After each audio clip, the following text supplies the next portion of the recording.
Classism is a belief that a person's social or economic status in a society determines their value in that society. Hello and welcome to Youth Connect on Trust TV. I am Fatima Ahmed Musa, your host. Today we'll be looking at classism and why it is such a big deal in our society.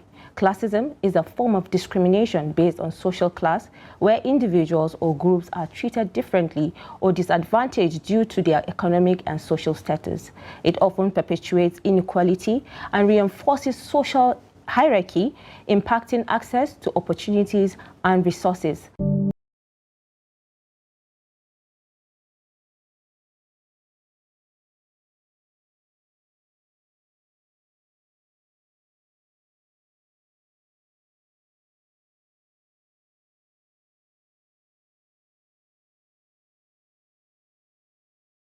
Joining me in the studio to discuss on these programs are Anna Stankoyamao, Edward Kambai-Madaki, and Dahiru Haruna. Thank you so much, guys, for joining me on this Thank you for having us. Thanhank you for having us. Okay, Anas, let me start with you, or rather, I'll just start with all of you. Yeah. What was your experience, or have you ever experienced classism amongst your peers? Yeah, I would say not entirely, but I think once upon a time, growing up, actually, I won't call it classism, entirely classism. Yeah, but I just had this peer pressure with my group of friends then. Mm-hmm. Yeah, they were like my age mates, but everybody was actually older than I am. Mm-hmm. So there's this thing we do, we always want to hang out with them. Like, I always want to hang out with my friends, do things with them out there, but they were always looking down on me. Mm. They felt like, okay, I'm like the smallest, and my mom was the type that doesn't really let me out. Mm. So they felt like I couldn't do things they do. Like I wasn't up to the task. But it wasn't really class. But I felt like, okay, these guys were like big boys of my time. Limiting you. Yeah, and I wanted to blend with them and do things with them. Do you get my point? Yeah, so they didn't want to let you in because you were not in the same age group. Exactly. So Haruna, or should I say Dahiru? Yeah, so tell us your own experience. Have you experienced anything like that before? I would say I've had little to that experience because growing up, we all know that one thing they look at you from the aspect of your age and your exposure. I've had to battle with people where kids where I've been with a group of people where they've had conversations where I can't even make an input because I have no experience in that aspect. So I struggle with that because I'm someone who likes being connected. Mm-hmm. So me trying to connect with them at that level and them not giving me the chance to do that, had a way of should I say you felt belittled? Yeah, I felt belittled and demeaned because it's something that I need to overcome and I want to grow. Mm-hmm. So not being given that chance to grow with them was, I think, one of the biggest highlights of being, experiencing classism. Oh, okay, in your own way. In my own way, yeah. Okay, how about Edward? Well, likewise, man, I've had similar experiences with them, but I'll give example of a time I was in high school. Mm. I used to want to play basketball, but because of height issues and the lot, because of height issues, but I had to prove otherwise, right? So the moment I got to my junior secondary school, that's just 3. Mm-hmm. My brother got back from out of the country, he came back, and then I started playing basketball with him. So for some reason I improved. There's this inter-house competition that we used to really hard. And in school, back then. So I was just put in just to fill in the gap. And then I delivered, and it changed the whole narrative of the entire thing. I'm sure everyone was not looking down on you because of this. For that reason, this million competition thing, and then you can't call the starting 5 and I was not inside.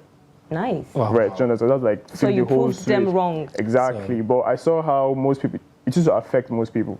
Now, they might tell you not to do it. It might sound like motivation, but it's not really. Most times, they will tell you can't do it, but you have to prove the haters wrong. Yeah. Okay, so Dahiru, no. You made mention of not being able to, input on what they were saying, and that actually gave you the experience. So has that kind of pushed you to work on yourself to be better than them, or to get that identity for yourself that, okay, you can actually have the same experience as they do, and even more? Has that made you to, kind of buckle up to say, I'm going to do something? My driving force to being who I am today, or should I say becoming who I am becoming today. Because not being part of them or not being allowed to partake in things like that, I took it as a challenge on myself to build myself alone. It's not, I mean, I realized that, I mean, what they're trying to teach me or what I'm trying to learn from them is something I can sit down and learn on my own. So I sat down on my own, I was like, okay, fine, let me make this a mission, like, to myself, my sole mission to myself, that I need to build myself and prove them wrong that, okay, even without their help, I can do this on my own. So I started, I'm talking about writing. I have always loved writing. I've always had passion for writing, but it was something that was not something that's not easy. You need someone who guide you, your sentence structure, your grammar, your this, your that. So I knew I was lacking those aspects. So I decided to go on and start buying books. There are books where I buy, I read, I cycle them, I get dictionary, I read them, get me on the word, and then synonyms and antonyms and all that. So I started building myself from there, and I said, okay, let me try doing something to prove my point. Then, back in secondary school, we had did the first school magazine, then secondary school. So I was like, okay, let me try my luck for the first time. I wrote a poem, and my teacher was like, I should come to her office. I went there. She said, did you write this? I said, yeah. Did you copy from somewhere? I said, no. Did your poem capture classism or what they did to you? No, it did not, but I actually, I input all that. I had to how you were feeling. The feeling. I had to put them in to write the poem. And then she was like, this is actually very nice. I should do that more often. So that alone it gave me this boost in it boosted that you're doing something good. Well. So I continued from there. I started building myself till today, where I've actually become should I say, a freelance writer. People actually write things and bring to me, and I proofread for them. And I do it very, very well. Crazy. And this is someone this is me, that people that I couldn't do it on my own, but look at me today, doing it well. I'm doing it perfectly. So it's not, I won't say it's a challenge for me anymore, but I still want to build myself more, because I believe classism is not something that ends. It comes, as you deal with this one, another one comes to this. I try to stay updated, build myself in this aspect, and stay abreast of the one coming. Okay, so let me come back to Anas. Anas, growing up, you had your own share of what classism was, even though you said you wouldn't put it as a classism. Actually. But then it made you feel some certain way because you're not up to their age, you're not their age group, or you can't belong to that group because there were a certain number of people that are there. Has that also, made you to work on yourself to see if you can also come out better? Actually, I didn't really work on myself. I just had this space. I had to go out of them entirely. So I started a new set of friends. Exactly. So leaving them was like a heaven grace for me, actually, because I came back with a very good, exactly. Because when I got back, everybody was actually all around me. So I realized that, okay, these guys were actually not that friends for me. They were really not the friends for me. So because they were liking the new me, and it wasn't like I was doing anything different. It's just that I just realized that what they were doing wasn't good, and they realized that what I was doing was actually the best, the better thing everybody could just do. So I was like the bigger person now.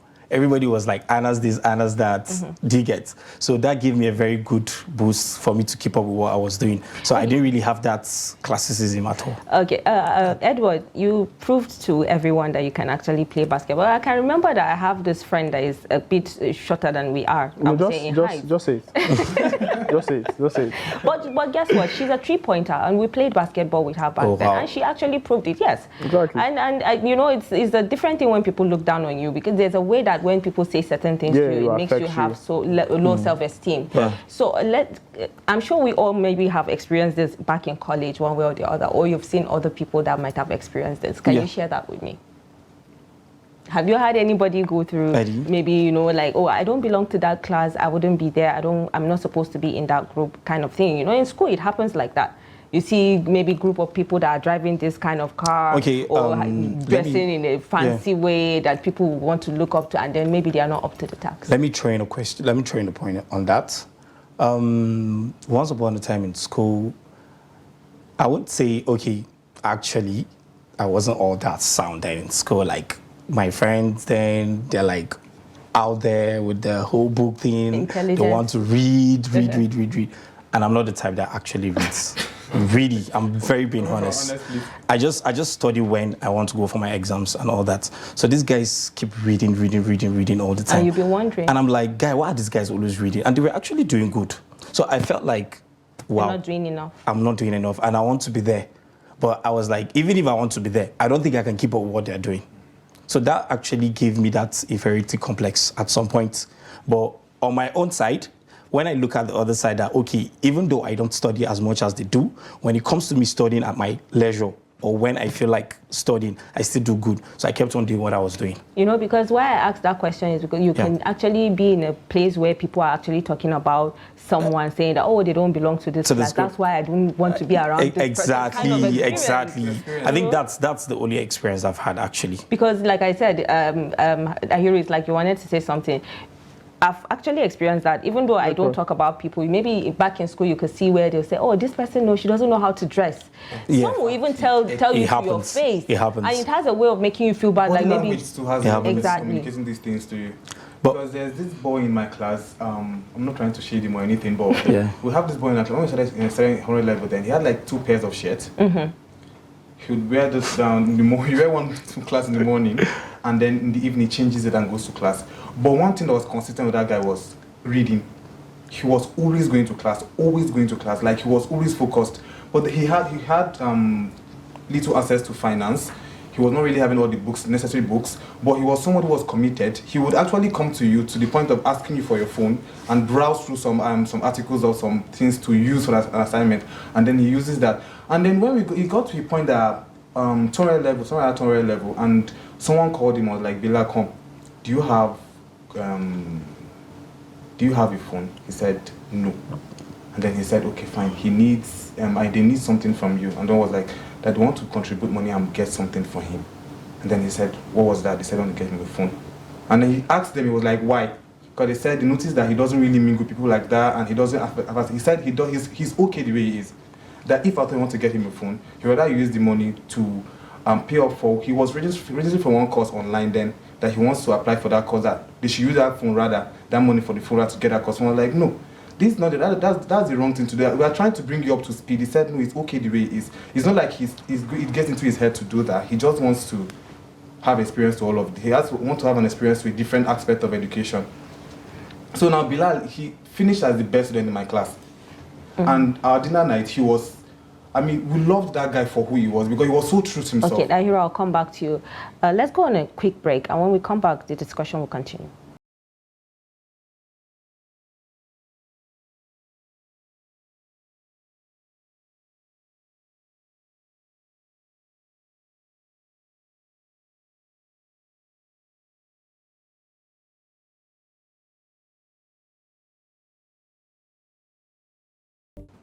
Welcome back. If you're just joining, this is Youth Connect coming to you from our studios here in Abuja. Before we went on the break, I hear you were saying something, but let me throw this question to Edward. How do you think economic inequality impacts the opportunity available for youth, especially in Nigeria? Okay. I can't lie, actually does, right? Because you might not have access to certain amenities or certain opportunities. Now, it could be in the terms of our education system. Now, most people or wealthy people, whether you like it or not, is the truth, you rather take your son or your child to a private institution because it is believed that they provide the best. Now, how many people can actually afford to pay these things? Not everybody. Now, let's say they even provide scholarship opportunities, and then a less privileged child happens to be intelligent enough to make it to this school. It's still going to affect the child, so to speak.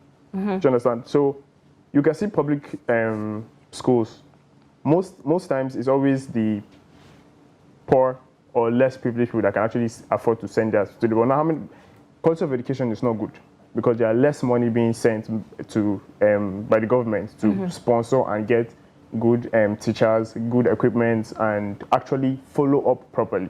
Even you can look at ASU, for instance, it's also a problem. Most people now wouldn't want to send your child to a federal university because you might be expecting a 5-year course might end up leading to 8. Most of us were affected by that same construct. So there's that one as well. Like, it is a serious problem. So obviously it is affecting, Okay, so Anos, what can you say about the same question that I asked? Okay, I would like to talk about job opportunities. Yeah, that has been a very huge problem in Nigeria, actually. Yeah, in the sense of today, I think in Nigeria entirely, let's say our country, Nigeria today, we all have this mentality that if your daddy is not in the system, or your daddy does not have connections, or you don't have anybody in the government that has connection and every other person out there, you're not going to get a job. So we all have this ideology that if I'm not a rich kid, I can't work in the government. With the news flying around, the recent news flying around town today that some rich kids just go outside, like maybe countries like Cotonou or some basic schools around, just to acquire certificates. Imagine you going to a whole school for schooling for like a whole 5 years. I'm not putting ASU strike in it. Let's keep that away. Let's just say a standard 5-year school. I mean, that's a lot. Then after that, then you come back home just because you don't have someone out there to push you through to get a job, and you won't get a job. So in other words, you are saying that there is classism in every sector. Because if you are not someone, you may not get that. You don't get a job at all. Yeah. So that's very, very, very, very not fair. Okay, so what will you say about this? Let me just take it a bit back. You know, this classism stuff is not only it's not like you say, it's not one sector. Let's start from schools. We all know that people prefer going to private. People love people that go to private schools. Or even maybe leaving the country as well. Yeah, exactly. From a primary school, you have been given this idea that okay, government secondary schools are always like this. They're always like this. Private, you're like this. You're like this. Yeah. Let's go to tertiary education now. There are people who believe that university polytechnic is just like a waste of time. If you don't have a degree, actually, there's classism in there. People prefer going to. You can see someone that will stay home for like 4 or 5 years. Why are you home? I don't want to go to a polytechnic. And it's still education, but you don't want to go there because they have already put this idea in your head. The universities, less privileged people or less that go to. Or maybe people value the university students more than the polytechnic. Actually, so, degree now they have prioritized degree over HND, and it's almost the same. They're on the same level, but it's just that classism that have been brought into your head that if you don't go to university, what is a waste of time. But other times, but then I think that's where that job opportunity kicks in. Exactly what so people feel like because when you finish with the university, you'll be more valued out there than someone that finished with the polytechnic. Do you get? So that's where that class is. At the same time, because I talked about this about my dad. He's in educational. He was system. Actually So he used to always say it's not even a lie. Most people could actually admit that polytechnics provide more hands-on experience. Practical experience of everything. And most times you actually want somebody hands-on that knows what he's doing. Yeah. But we are in a system or a society where it is your degree that speaks for you. Now, it's not just your degree. They'll not escalate it to what you graduated with. And most times, like our lecturers will say, exams not really the true test of knowledge. And there's a serious, they just need to look at the fact that why is it that most times people don't graduate? Like 2-2 is more common in most institutions. Yeah. Compared to like the 2-1 and then the first class. Now you can have 3,000 students graduating from university and 4 are first class students. Exactly. 500 are 2-1 and then 2,000 something are 2-2 students. But mind you, it still doesn't matter. It matters in our society now. It does. It doesn't. It doesn't, but it does. What you have to offer. Okay, right now, let me tell you why. Because it looks like, a lot of people are saying, even on social media, that school certificate doesn't really matter. But it doesn't matter. It does. It does matter. But you need to have something that you can do. With the first class and whatever you're talking about, Eddie, you can finish school today with the first class, and I can finish with the third class today. Yeah. If we're out there, I can still find a way to go higher than you. Factual PE. Do you get my point? How well can you say what you practiced? It doesn't. What you that's it. That's what it doesn't matter. That's another question now. Yeah. How well can you practice? How can you sell? How can you offer what you practiced in what you studied in school? Like for example, you can. I studied mass communication now. Okay. There's someone who's already seen mass comm that is into fashion designing. Exactly, because you find less passion for mass communication. Yeah. But me, I have a passion for it. So therefore, if you're put in a position where you have to go for a job interview now, people have to consider me more because the way I would even give you present my ideas to you, different from that. So it's what do you have to offer? At the end of the day, Okay. Exactly. But can I still tell you that you can learn these things outside school? You can learn these things outside school. Yes. So now let's look very at professional. let's look at the role of social media. Okay. In putting this idea of classism in the people's minds, right? Do you people think that it plays a crucial role, in the lives of youths nowadays? Because you see people say, "Oh, I want to be like this person. I want to be like that person," and then you want to make it by all means. Would you say social media has actually paved way for people to have that mindset? It has.